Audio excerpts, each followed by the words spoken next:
بسم الله الرحمن الرحيم.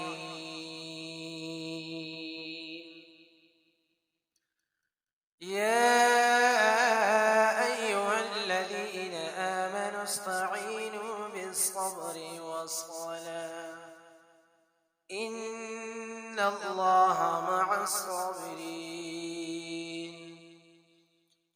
ولا تقولوا لمن يقتل في سبيل الله أموات بل أحياء ولكن لا تشعرون. ولنبلونكم بشيء من الخوف والجوع ونقص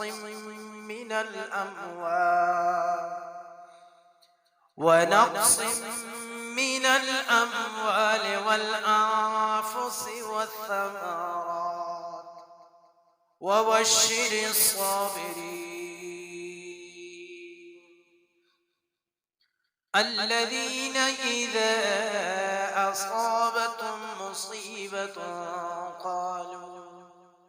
قالوا إنا لله وإنا إليه راجعون.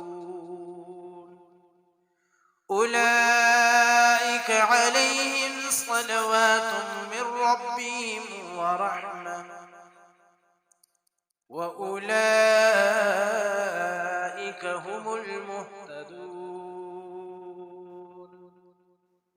صدق الله العظيم.